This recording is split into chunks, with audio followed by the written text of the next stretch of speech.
Así que recortei os ámbitos e agora teño un idioma inclinado nas entrañas.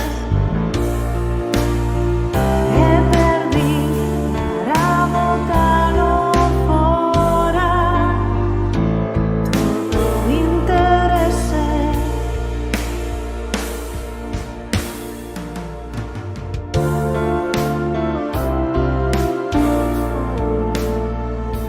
Aquí comeza unha aventura. Longa vida este soño compartido por mulleres galegas. Dende Galicia, para todas as mulleres que escoitan, teremos información, entrevistas, música e moito máis. Benvidas ao Aquelarre. A linguaxe é unha forma de comunicación humana que nos permite expresarnos e entendernos, pero tamén é unha ferramenta política, xa que a través da linguaxe construímos e interpretamos o mundo e a sociedade que habitamos. Ola a todos, a todas, eu son Sandra, muller, nai e feminista radical. Formo parte da plataforma feminista do feminismo radical de Galicia e dende hoxe veño a colaborar no Aquelarre. Imos tratar o tema da neolinguaxe e a linguaxe inclusiva, e para facelo conto coa colaboración de Karina Castelao, que xa estivo no primeiro Aquelarre, xa coñecedes. Hola, que tal? Hola, Karina. E coas compañeiras convidadas, que son Uxía López Mejuto, socióloga que traballa no ámbito académico, investigando e escribindo dende a perspectiva feminista, e militante dende fai anos en organizacións feministas como a PFRG, a MAG e Raza en Compostela. Hola, Uxía. Hola, Sandra. Temos tamén a Marta Gómez Vila, que é profesora graduada en farmacia, con máster en educación, activista feminista e membra da PFRG e de Docemco, Docentes Feministas por la Coeducación. Hola, Marta. Hola, Sandra, e hola as compañeiras. E temos tamén a Eva López, que é enfermeira e activista feminista. Hola, Eva. Hola, bos días. Bueno, pois vou comenzar lanzando unha pregunta, que é a seguinte. Existe a linguaxe inclusiva? Bueno, pois sobre se existe a linguaxe inclusiva ou non, vou falar un pouco, se che parece. Sí. Vamos a ver, hai unha definición do que sería a linguaxe inclusiva, que sería o uso igualitario das palabras que de forma consciente pretende fomentar unha imaxe equitativa e non estereotipada das persoas ás que se dirixe ou se refire. É dicir, o emprego da linguaxe de xeito que non se establezan xa prexuizos con respecto das persoas que están a falar. O problema aquí é a que se refire a linguaxe inclusiva, non? Supoño que irás máis por iso, non, Sandra? Sí, máis por aí. Ben, pois, vale, pois neste sentido, o que se está agora a falar con respecto ao que sería a linguaxe inclusiva non é linguaxe inclusiva. Esta creación e uso de termos que visibilicen a grupos demográficos concretos, a colectivos que teñen unha identidade de xénero, orientación sexual diferentes das masculinas e femeninas, non é o que sería en linguaxe inclusiva, porque, por unha parte, nos quere facer creer que esta definición inclúe a todo o mundo, pero nega o componente machista do linguaxe, que sería unha das partes máis importantes que como feministas teremos que abordar, e ademais exclúe novamente as mulleres. É o típico de o término todes é a nova forma de todos que exclúe a todas. Vale? Entón, o que coñecemos como linguaxe inclusiva non é tal. O uso da E non inclúe nada máis que a un grupo determinado de persoas que se sinten incluídas por esa forma de falar, pero de xeito sigue excluindo as mulleres, que claro, dende o punto de vista feminista é unha das nosas principales loitas. Poderíamos dicir que o uso do E, que está tan extendido agora mesmo, non se podería considerar linguaxe inclusiva, non? Claro, claro, é o que acabo máis ou menos de explicar. É dicir, o uso do E segue excluindo as mulleres. Ese é unha das principais loitas do que sería o feminismo. Tentar buscar un xeito de que seamos nomeadas, logo de levar sen ser nomeadas, pois dende, polo menos na lingua castelán, dende que existe como tal. Ese sería principalmente o gran problema do mal chamado uso inclusivo. Perdón, lenguaxe inclusivo. Sí, e que é a neolinguaxe? Porque eu aquí teño claro que surxiron termos así de recente invención, sobre todo para invisibilizarnos as mulleres e non nomear o que ten que ver co noso corpo, a nosa sexualidade, os nosos procesos biolóxicos como o embarazo, parto e lactancia. E creo que isto se ve moi claro no uso, pois iso, de termos que surxiron así recentemente como persoa con útero, persoa xestante, proxenitor que deu a luz, leite torácica, lactancia pectoral, padres lactantes, así que son termos que se utilizan pois en hospitais universitarios, o de Brighton e o de Sussex no Reino Unido, en protocolos recollidos na guía destes consorcios hospitalarios. E penso tamén que este uso da linguaxe o que pretende desvincular a maternidade do proceso biolóxico da xestación, que é un proceso exclusivo das mulleres, e isto supón unha porta de entrada bastante perigosa, a porta de entrada á explotación reproductiva, que así ten moito máis fácil a súa asimilación e aceptación pola sociedade, cando nomea como portadora substituta a nai, como nai ou pai de intención aos compradores de bebés, e xestación por substitución ou ventre de alugueiro ao que é simple explotación de mulleres e tráfico de criaturas. Que diste de que é isto da neolinguaxe, Karina? Home, a ver, eso, con respecto á neolinguaxe, está claro que a intención é invisibilizar, utilizar termos que inclúan, como corre co caso da E, o mesmo que está eso, acontecendo co caso da terminación de palabras que teñen masculino e feminino en E ou en es. Non nomear e non asociar os procesos biolóxicos propios das mulleres co termo muller. Eso, claro, desliga, por unha parte, desliga o que sería o proceso reproductivo, neste caso que estás a falar, de todo a corporalidade femenina, e de outro xeito, efectivamente, abre a porta a falar ou a usar esos termos como conceptos separados, non? Do que sería un proceso natural das mulleres, non é vamos a ver, no embarazo non vai por partes, é un corpo completo o que está embarazado. Entón, é desligar o proceso reproductivo do feito de ser muller, do feito de ser persoa. Vamos, eu, polo menos, creo que é máis que evidente. Sí, bastante claro, diría eu tamén, sí. Uxía, ti que nos dis sobre o prefixo cis en contraposición ao trans que nos tentan impoñer agora para definirnos? Pensas que responde a grande confusión, por exemplo, que existe con respecto aos conceptos sexo e xénero? Pois sí, creo que sí, completamente, Sandra, porque, bueno, hai que decir que estes prefixos cis e trans nacen en realidad, pues, bueno, de unha concepción médica dos mismos que foron adoptados, pues, bueno, pola teoría queer e polo movemento transactivista. E, bueno, respondendo ás súas propostas conceptuais, cis serían aquelas persoas que nacen con sexo muller ou con sexo home e que se sinten, digamos, identificadas co xénero que lle ven dado a cada un desos sexos. É dicir, unha muller que nace como muller, vamos, unha muller que despois, digamos, adopta a feminidade como propia, ¿no? Así, todo isto entrecomillado, sería unha muller cis.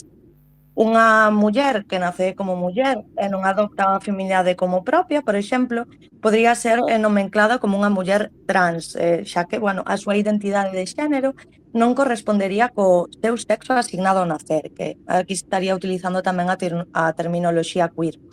Que pasa? Que isto bebe realmente de unha confusión entre os conceptos de sexo e de xénero. Por un lado, o xénero sería a realidade biolóxica inmutable da especie humana, non? Coa que nacemos e coa que vivimos hasta o último momento das nosas vidas. E xénero serían os estereotipos sexistas ligados a un sexo en concreto, é dicir, o sexo é dicotómico e, por tanto, as exposicións de xénero tamén o son. En resumo, poderíamos decir que a masculinidade está ligada, é dicir, o xénero masculinidade, falando un poquinho de maneira distendida, non tan académica, está ligado ao sexo home. E a feminidade está ligada ao sexo muller, é dicir, son pares dicotómicos que se manteñen tamén no xénero. Que pasa? Que aquí esta pequena confusión que hai entre estes dous conceptos e o borrado desta dicotomía por parte da teoría queer, o que fai é que haxa unha confusión que cada vez é máis ampla, que nos leva a pensar que unha persoa pode elexir o seu sexo de maneira libre e que incluso este pode variar en función da súa percepción de xénero. Aquí teríamonos que meter realmente en toda a terminoloxía do que significa ser trans, no? E das diferencias que hai entre transexual e transxénero, que, bueno, supoño falaremoslo máis adiante, porque ao final a raíz desta confusión está aí, no? Se nos creemos que o xénero é unha identidade e o blindamos como identidade, condicionando así a realidade biolóxica do sexo, o que estamos facendo realmente é confundir dous conceptos centrales na teoría feminista que ademais levan sendo tratados e teorizados desde fai máis de 300 anos. Podemos decir, en conclusión, para non liarme, espero haberme explicado ben, que cis e trans serían as muletillas que se utilizan e que dan fe desta confusión primeira, no? Que sería querer facer pasar ao sexo por algo convertible, por algo identitario e por algo subxectivo, cando realmente é unha realidade biolóxica coa que non podemos loitar, podremos facer legislacións adaptadas para o mellor persoas que teñen unha, bueno, disforia de xénero, por exemplo, ou algunha outra cuestión concreta, pero para nada podemos facer pasar o sexo por xénero, porque esta confusión é precisamente, digamos, a mecha que prende toda unha conceptualización teórica errada, xa que, bueno, o xénero non é sexo e sexo non é xénero. Se o confundimos, o único que faremos será caer en unha confusión que realmente nos vai a levar a pensar que podemos elexir libremente o noso sexo, cando en realidad a nosa opresión ven precisamente polo sexo co que nacemos. Máis adiante, creo, falaremos do sexo asignado ao nacer, cando en realidad eso non é así, non? Sería unha realidade da que dependemos e que vai condicionar toda a nosa vida. Creo que me expliquei ben, non sei se o mellor como estás quedou alguna dicindo, dúbida. penso que está moi claramente explicado, tal e como estás dicindo. Formación feminista, diría eu, e non o que se pretende facer pasar por feminismo últimamente. Ben, así, falando de sexo e xénero, así desta confusión, podemos pensar tamén que existe pois máis confusión tamén cos termos transexual e transxénero. Ti que nos dis, Marta? Pois, bueno, eu un pouco vou continuar, non? Co que comentou Uxía, que penso que deixou clarísima esta diferencia entre cis e trans, e observamos como tamén, de novo, este fenómeno da neolinguaxe afecta tamén justamente ao colectivo de persoas transexuais, non? Porque eu entendo que a maioría da xente, cando escoita falar de persoas trans, rapidamente pensa en persoas transexuais, non? E que, pois, por exemplo, na lei, estas persoas son as que van ser protegidas pola legislación. Pero o que nos atopamos é que se está a introducir unha nova idea, un novo termo, un novo concepto, que sería ese concepto de transxénero. Me parece que é moi interesante aclarar os dous puntos e a diferencia co que son as persoas transexuais. Como dicía, penso que a maioría entendemos, se escoitamos a palabra trans, pensamos rapidamente nunha persoa transexual, que poderíamos definir as persoas transexuais como persoas que presentan unha disconformidade co seu corpo, debido a que existe unha falta de concordancia entre o seu corpo físico e o sexo ao que estas persoas sinten que pertencen. Esta disconformidade levalles a precisar levar a cabo certos cambios, poden ser de diferentes tipos, xa sean quirúrxicos, médicos ou tamén a través da adquisición destes estereotipos que socialmente asociamos aos sexos, non? Entón, estas persoas levan a cabo esta serie de cambios para buscar diminuir esa disconformidade e un pouco a legislación tamén o que pretende pois dar cabida a esta realidade que existe nas nosas sociedades. Frente a esta idea dunha persoa transexual, temos a idea dunha persoa transxénero, que a diferencia non é nada sutil, é moi importante que a teñamos claro. Xa que as persoas transxénero non presentan esta disconformidade cos seus corpos e non precisan levar a cabo ningún cambio, nin médico, nin quirúrxico, nin tampouco a través da adquisición de estereotipos. Non receitan o seu corpo e, polo tanto, non poderíamos falar de certas situacións como a disforia, na que sí que encaixan as persoas transexuais. A pesar de que non exista esta disconformidade nin este malestar cos seus corpos, as persoas transxénero reclaman como un dereito, e digo dereito porque é o termo que utilizan, que poidan cambiar no rexistro o seu sexo, o sexo rexistral, a súa conveniencia e cando a estas persoas lles interese é sen que teñan que presentar ningún tipo de evidencia que realmente respalde a idea de que están vivindo de acordo a un sexo diferente ao asignado. Entón, ao final, o que temos aquí é que, ao final, un corpo xurídico que se creou para unha situación moi concreta, como é das persoas transexuais, pretende ser utilizado por persoas que non presentan a mesma vivencia, pero que sí que queren reclamar este cambio no rexistro, caendo claramente nunha ficción xurídica e tamén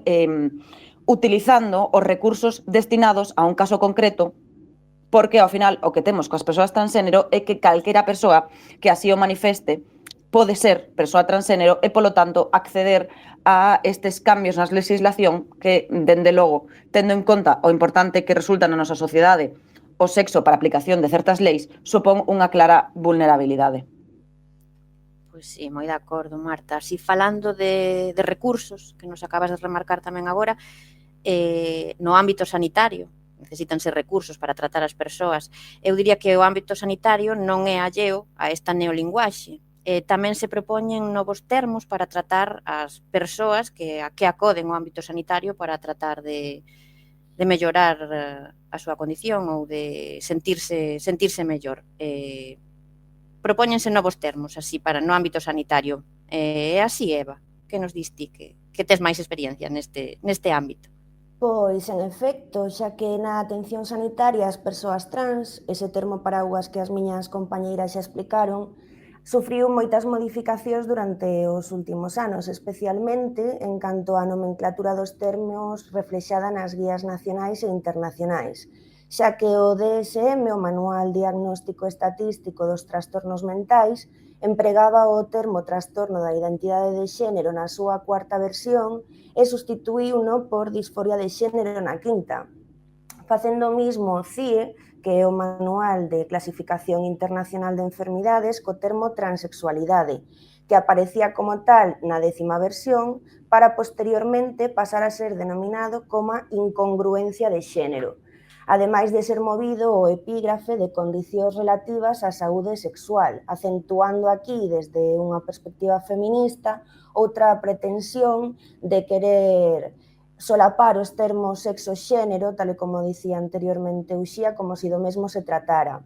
Por outra parte, tamén se produciron numerosos cambios, ademais dos xa falados, no que respecta a atención ao paciente que se achega ás unidades de igualdade de xénero ou os centros de referencia, que en Galicia, por exemplo, é o Complexo Hospitalario Universitario de Santiago, podendo obxectivar un claro cambio social demográfico entre as demandas das persoas trans que acuden por iniciativa propia e aquelas que proveñen do transactivismo, así como de asociacións que solicitan o persoal sanitario tanto o coñecemento como o recoñecemento de cara a eles da infinita terminoloxía cando a neolinguaxe nos referimos.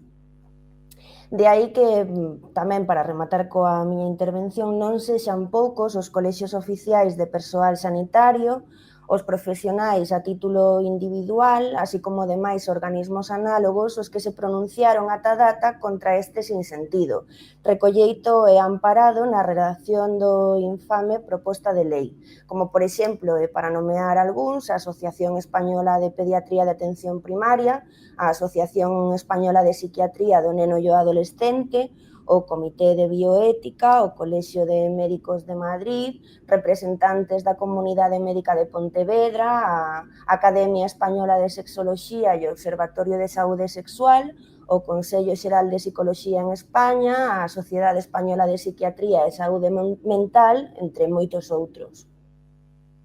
Ben, moitas grazas, Eva. Bueno, imos facer agora un pequeno descanso, escoitando o tema Ti non es para min, de Patti Castro.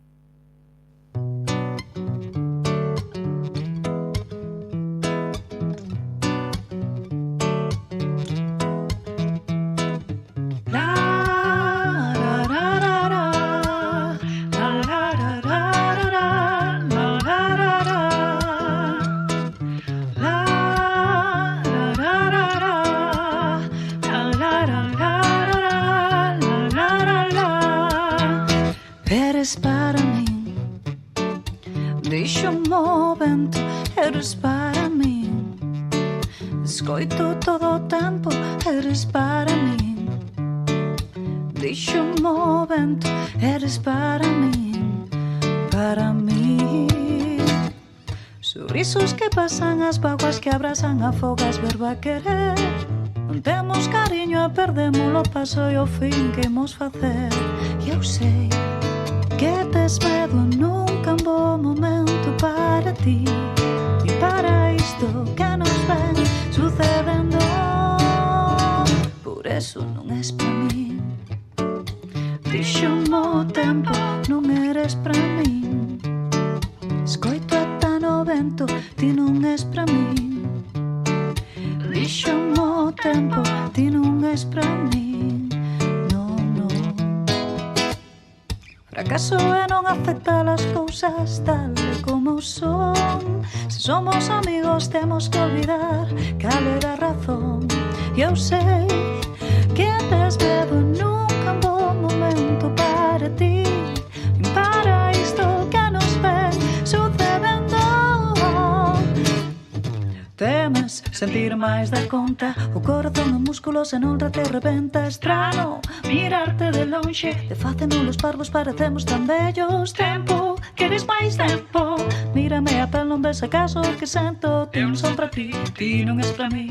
O vento díxomo con un sopro moi suaviño. Eu sei que tes medo e nunca un bo momento para ti, para isto que nos ven sucedendo.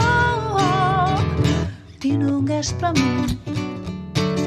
Dixo mo tempo, ti non és para min.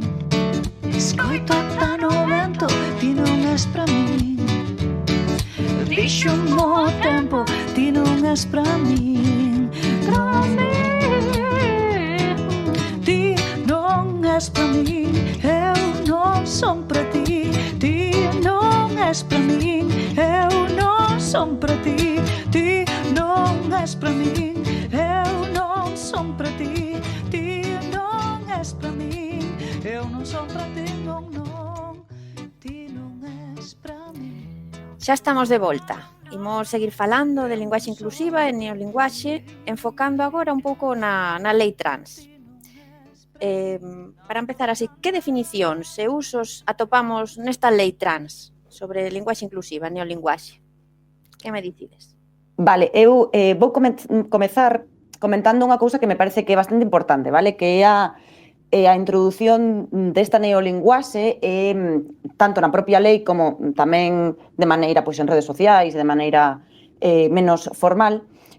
E co que vemos é como se está producindo unha sustitución do que tradicionalmente coñecemos como movemento pola liberación de lesbianas, gays e bisexuais por un novo conglomerado de siglas, vale? Posiblemente a máis común é a que LGBTIQ+, e o que observamos é como se está producindo unha difuminación de cal é o suxeito político do movemento LGB incluindo agora pois diferentes condicións, incluso diferentes preferencias. Penso que é moi importante que tamén isto se mostra na lei, que o que deixa de ser determinante para definir o colectivo é a orientación sexual, e comenzan a introducirse diferentes inclinacións e preferencias, e se ven, isto non é tanto algo que estea na lei, pero sí que observamos como tamén se pretende utilizar este movimento para defender inclinacións e preferencias profundamente antifeministas e, polo tanto, perxudiciais para as persoas, como é, por exemplo, pois, o sadomasoquismo ou a pedofilia. Pero sí que é certo que, centrándonos máis concretamente no que di a lei, resulta moi interesante a definición que dá a propia lei de persoa trans, vale? Porque este termo que funciona como un termo paraugas, e na lei observamos que cando define a persoa trans, que non é pouco importante, xa que é disto do que vai toda a lei, a define como toda aquela persoa cusa identidade sexual non se corresponde co sexo asignado ao nacer. E esta definición é bastante ambigua, obviamente de maneira deliberada, e penso que agora Uxía pode explicar de maneira máis concreta diferentes termos que se presentan na lei e que ao final, pois, non sei se, xa nos dirá ela, se aclaran máis ou, polo contrario, impiden definir de maneira concreta o que é o suxeito desta lei. Pois, sí, de feito, sí, Marta, porque é importante, eu creo, ter en conta a nivel de, cando falamos de legislación, facer un repaso a fondo, digamos, de cales son os conceptos que se utilizan, porque ao final son os que van a ter un valor xurídico, non? Precisamente ti falabas de identidade sexual. Na lei defínese esta como a vivencia interna e individual do sexo, tal e como cada persoa asinte e autodefine, podendo ou non corresponder co sexo asignado ao nacer. Que pasa? Bueno, perdoade, estou un pouco carrasposa. A identidade sexual, se entendemos e desglosamos un pouquiño esta definición, por un lado teríamos a vivenza interna e individual do sexo. Isto, bueno, plantea unha serie de problemas xurídicos, non? Unha inestabilidade xurídica, digamos, xa que estamos falando dunha cuestión subxectiva interna que condicionaría a identidade legal dunha persoa, non? Estamos mezclando, digamos, ou poñendo como primordialidade ou como cuestión principal a percepción individual dunha persoa sobre o seu corpo, máis alá de, bueno, dunha realidade xurídica. Non estamos falando da mención rexistral relativa ao sexo, que é a que condiciona, bueno, desde estadísticas hasta outras moitas cuestións sobre as que se sustentan, por outra parte, as leis en materia feminista do Estado español, que serían a de 2004 e 2007. Entonces, o que pasa é que cando definimos identidade sexual desta forma, ¿no?, tal e como cada persoa asinte e autodefine, estamos caendo en, bueno, en unha cuestión subxectiva que nos vai a levar a que no momento de que en un trámite xudicial se teña que ter isto en conta, probablemente non poidamos demostrar nin desmentir esta cuestión, non? Xa que é algo interno, algo subxectivo, algo identitario, do que, bueno, lóxicamente non podes levarlle a alguén a contraria sobre como se sinte, pero, sin embargo, ese como se sinte sí que vai a dictaminar a súa posición legal, non? A nivel estatal, a nivel xurídico. Pasando á última parte desta definición, que creo que tamén ten moito que ver co que ti falabas antes, no? de persoa trans, sería podendo ou non corresponder co sexo asignado ao nacer. Vamos a ver, isto ten que ver un pouco ca miña primeira intervención sobre esa diferencia ou esa confusión que hai entre sexo e xénero. O xénero non se asigna ao nacer, o sexo é unha realidade biolóxica da nosa especie. Entón, non podemos sería unha falacia argumentativa decir que, bueno, Amago, fala de manual, así claramente, o digo eu, Claro, sería falaz decir que o sexo se asigna sin ningún tipo de condicionamento, non? Eu vexo isto e poño que é un home ou unha muller. Non, estamos falando de todas as células do noso corpo, eso é o que condiciona. Somos corpo, non? Somos corporeidade, entonces non podemos ir máis alá condicionando esa corporeidade a unha cuestión subxectiva, non? E máis cando estamos falando de leis. Aí aquí quero destacar tamén, se me queda un pouquiño de tempo, falar sobre a expresión de xénero, que é outra das definicións que aparecen nesta legislación, que sería a manifestación que cada persoa fai da súa identidade sexual. Aquí o que pasa é que entrelazan uns conceptos con outros, como o primeiro concepto, que sería a identidade sexual, xa é un concepto ambiguo, con pouca estabilidade xurídica. De feito, este novo concepto, expresión de xénero, pois recae no mismo problema, non? Tamén é ambiguo, é subxectivo, non sabemos ben como entendelo, como interpretalo, e aínda que a lei é interpretable, ten que ter, pois, bueno, unha solidez para que, independientemente da persoa que vaya a xulgar ou que se vaya a topar en un xulgado con este tipo de cuestións, poida ter unhas bases lóxicas únicas, no? sobre as que, en este caso, sentar xurisprudencia. O gran problema, eu creo que trae todo isto de cola, é que a lei trae asociada unha serie de sancións, non, digamos, a todas aquelas persoas, non, tratan o concepto de discriminación directa, en este caso.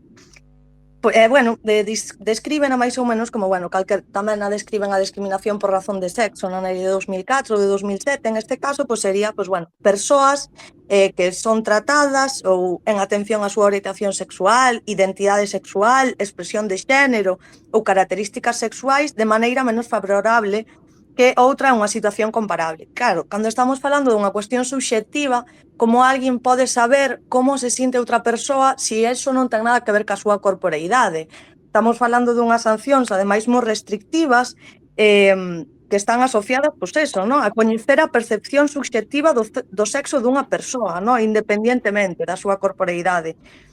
Realmente isto que nos leva é unha situación na que, bueno, ademais de un montón de cuestións de censura teórica e política tamén en moitos casos, levanos a que a propia poboación poida verse en situacións ou persoal administrativo no que sin ningún tipo de mala fe poida non recoñecer desde fora a identidade sexual ou a expresión de xénero de alguén, isto pode levar a uns problemas legais importantes, non? Digamos. Eso é un dos problemas que, ademais, dan fe da inestabilidade xurídica desta proposición de lei, xa que, bueno, é difícil desde fora e sin coñecer a unha persoa saber como se sinte, non? Esa é unha das grandes cousas que eu creo que debe de destacarse desta proposición, e que debemos de abogar máis pola lei, pois, a mellor do 2007, que sería, pois, bueno, unha excepción xurídica para as persoas, como antes definía Marta, non? Esa diferencia entre transexual e transxénero.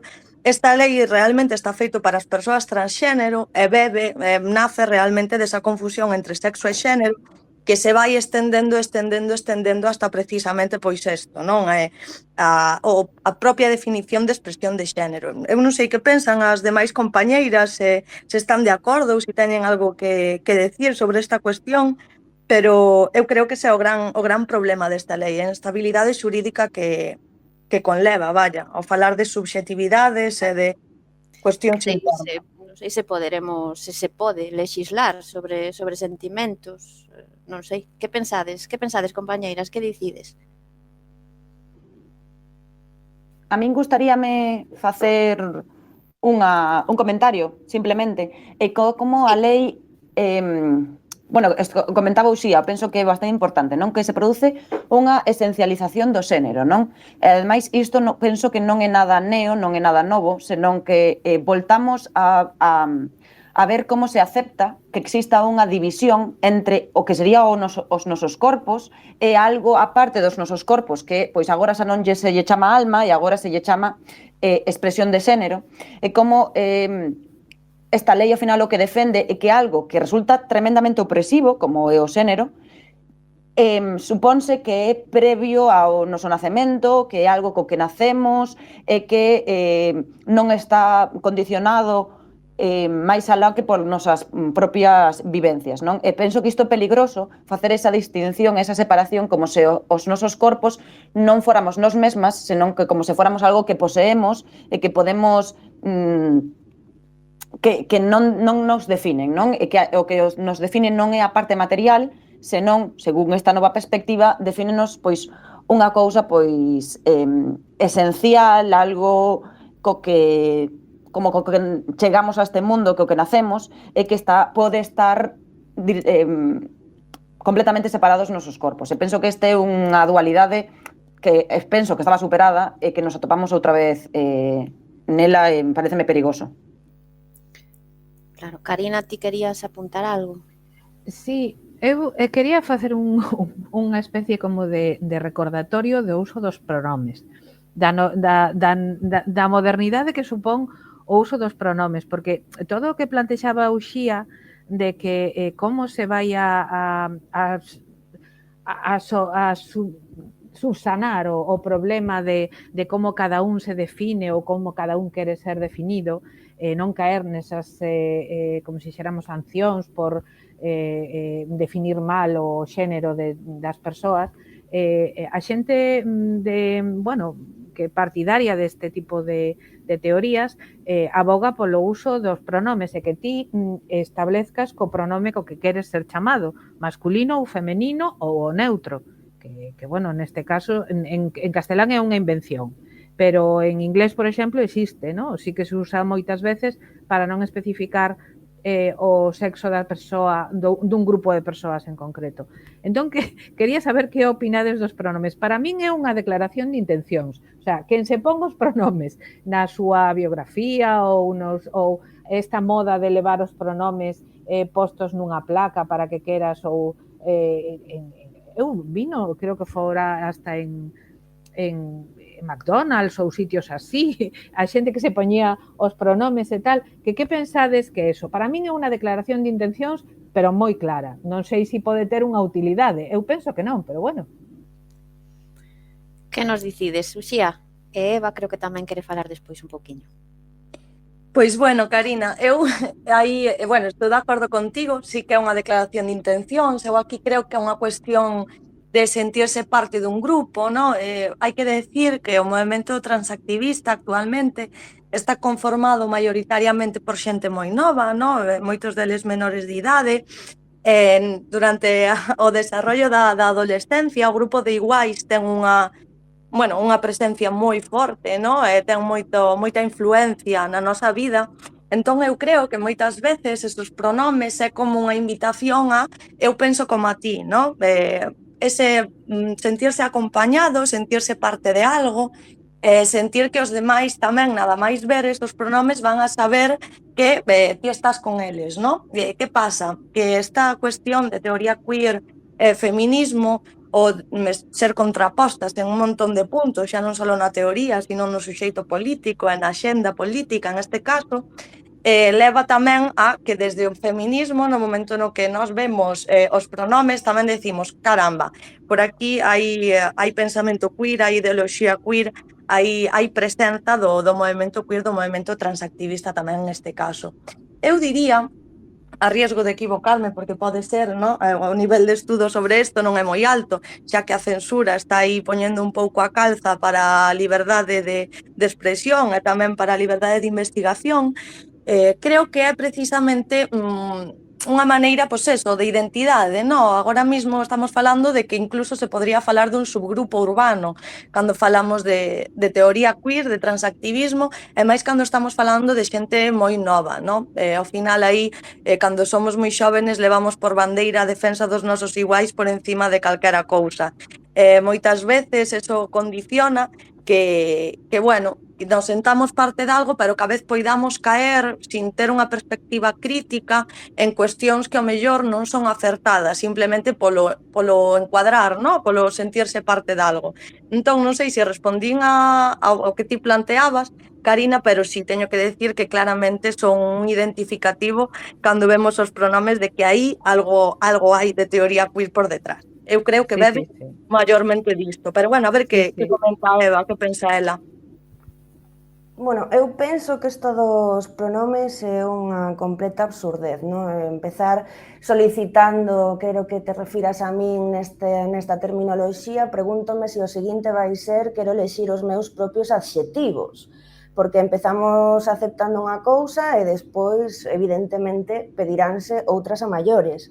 Ademais, nestes tempos de posmodernidade no que todo vale e a importancia está en exclusiva no eu e os meus desexos, un movemento colectivo e global como é o feminista topouse neste país en concreto co chiste de mal gusto de ser representado por un ministerio que defende calquer interés, por moi antagónico que sexa coa xenda feminista, menos o das mulleres. Pero, bueno, eu prefiro pensar e prefiro ter esperanza que a actual representación kafkiana que temos de mulleres no goberno acabará desaparecendo, atropelada polas súas propias traicións, e o movemento feminista, por moi complicados que se poñan os tempos, acabará perdurando e traballando, porque se hai un aspecto que define o carácter das nosas filas é a presencia de mulleres traballadoras, valientes, dispostas a cambiar o mundo. Iso sen dúbida. Aquí temos por detrás o movemento que leva loitando por acadar a igualdade, porque se nos considere como seres humanos, como a metade da poboación cos mesmos dereitos, dende logo aí sí que non imos parar. Bueno, aí para ir rematando xa, que diríades que propón o feminismo para que falemos con linguaxe inclusiva? Existe a linguaxe feminista? A ver, eu penso que sí, que a linguaxe feminista existe e ademais non hai que acudir a grandes, a inventar palabras, nen a facer duplicidades, nen nada por el estilo. Non é necesario falar de nenos e nenas, non é necesario falar de todos e todas. Hai unha serie de mecanismos que a propia linguaxe co castelán e, bueno, todos, o galego e outros idiomas pódense, derivados do latín, pódense empregar perfectamente para que apareza a presencia da muller dentro da linguaxe. Algúns, como se xéramos trucos, non? Ou algunhas destas normas serían, por exemplo, evitar mostrar as mulleres como se fosen un apéndice dos homes, non? Por exemplo, en lugar de decir los migrantes y sus mujeres, pois decir a población migrante, misturar a todo o mundo, non equiparar a muller coa infancia. Por exemplo, se ocorre unha catástrofe, se di, pois morreron 10 persoas, entre elas 3 mulleres e 2 nenos, non? Pois especificar que foron tantos homes, tantas mulleres e tantos nenos. Asimetría no tratamento, non? Por exemplo, facer unha construción que serva o mismo para un home que para unha muller, non facela só exclusivamente para os homes, non a facer acostumarse cando se fala cas mulleres, non estereotipalas, facendo sempre referencias a súa condición sentimental, a se teñen fillos, a seu físico, non? A ver, é importante que unha muller, unha actriz nunha gala vaya ben vestida e preguntarlle de quen leva o modelo, pero tamén é importante preguntarlle a un home. Non facer esa distinción de que a muller sempre vale por os estereotipos que se están construindo ao redor dela. Por exemplo, cando se está empregando, se está a falar de profesións moi feminizadas, pois non falar das mulleres da limpeza, falar do persoal da limpeza, non falar das enfermeiras, falar de, pois, os como se di? Non me sai. Bueno, os sanitarios en xeral, como? Persoal de Perdoa. enfermería, Exactamente, non me saía, non? É dicir, empregar moitas veces os sustantivos xenéricos, pois en vez de decir é un gran logro para el hombre, decir é un gran logro para a humanidade, usar, como se dixéramos, pronomes neutros, en vez de decir ao interesado, pois decir a quen lle poda interesar, sustituir, por exemplo, estamos comprometidos, estamos afeitos ou tal, temos un compromiso, temos unha afección por tal cousa. Vamos, non empregar sempre os artigos, non? A quen pueda interesar en vez de a el que pueda interesar. Bueno, todo este tipo de palabras ou de expresións que xa permite a propia linguaxe e que, ademais de evitar o sexismo do propio linguaxe, tamén enriquece a non dar o estereotipo por feito. Eso sería o que é o real linguaxe inclusivo. Linguaxe inclusivo que propón o feminismo, non? Bueno, pois ata aquí o aquelarre de hoxe. Eu agardo que disfrutarades tanto como a min deste tempo de conversa con estas mulleres tan grandes coas que teño a sorte de compartir tamén militancia. Foi un placer estar con todas vos. Despídome de Eva. Moitas grazas, Eva, por darnos o teu punto de vista, o teu enfoque. Graciñas a vos, foi un placer. Despídome tamén de Marta. Grazas, Marta, pola túa intervención hoxe. Moitas grazas, Sandra, por guiarnos a todas e as miñas compañeiras, porque a verdade é que é un placer cada vez que temos momentos para compartir. Moitas grazas. Grazas. Dígolle tamén adeus hoxe a Uxía. Bueno, é o mismo que as miñas compañeiras, non? Moitas gracias a todas e espero, bueno, poder seguir facendo este podcast durante o maior tempo posible, que poidamos compartir os nosos pensamentos e os nosos argumentos de maneira libre o maior tempo posible, non? Hasta que nos deixen e cando non nos deixen tamén. Aí está, así que... despido tamén a Karina. Pois nada, pois hasta eso, tamén un placer estar con todas vos, cas novas, e espero que sigamos con moitos máis aquelarres. Seguro que sí. Pois, o dito, moitas grazas a todas, vémonos no vindeiro aquelarre.